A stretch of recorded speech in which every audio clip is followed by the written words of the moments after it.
An Israeli military assessment was published today, suggesting that it might take something like a month for the Israeli war on Gaza to conclude. This assessment coincided with another provided by CNN, quoting American and Israeli officials saying that most likely the war is going to conclude by early January, and by then the Israelis are going to go to another type of combat, which is kind of zoning in on the Hamas fighters in Gaza. It's all really funny. It seems to me that they are living in their own world of illusions and unfounded informations. I mean, they couldn't even produce a single evidence that any of their objectives, whatever these objectives were, was actually met in the first place. But hold on. Just a few days ago, Israeli generals and Gallant himself said this is going to take about a few months. In fact, maybe even few years. But why did they suddenly shift?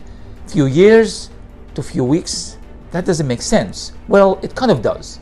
If you look at the information coming from the Palestinian Resistance in Gaza, information that are documented by videos, showing that every single day, anywhere between 20 to 30 Israeli tank and military vehicles are being blown up by the resistance with the soldiers inside of them. It's not a very complicated mathematical equations. Axios says that Israel has about 2,200 tanks. Some sources say, yeah, but only 1,700 of these tanks are combat ready. What does this mean? It means that these are the total number of tanks in which Israel can enter into the battlefield at any given moment. But what battlefield are we talking about? Gaza is not the only battlefield. You have North Lebanon, you have Israeli tanks and military vehicles spread all across the country, including the Jordan border. So clearly, this is not all that Israel is capable of actually producing to fight the Gaza war at the same time.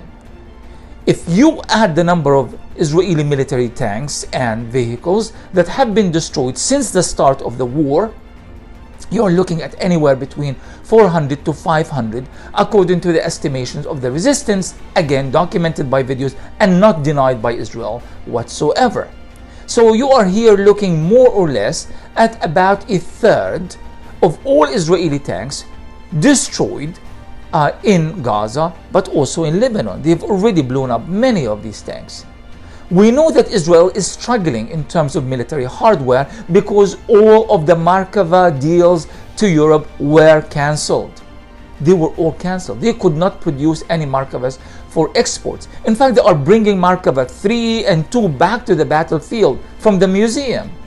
So how can you, keeping this math in mind, fight a war that is going to last for years or months?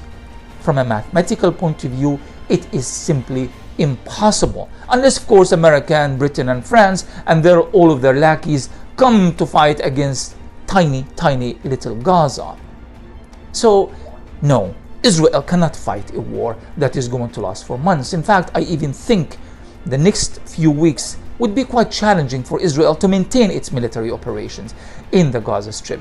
This means that the next few weeks in Gaza will determine not only the direction of the war, but so much more at the political and geopolitical front. Forget about all of these claims that the US and Israel and their friends are busy discussing the future of Gaza. If the resistance is not defeated, and I don't think it will be defeated, Israel and the US hold no keys to nothing. In fact, it would be quite impressive if Israel can maintain this for the next month or so.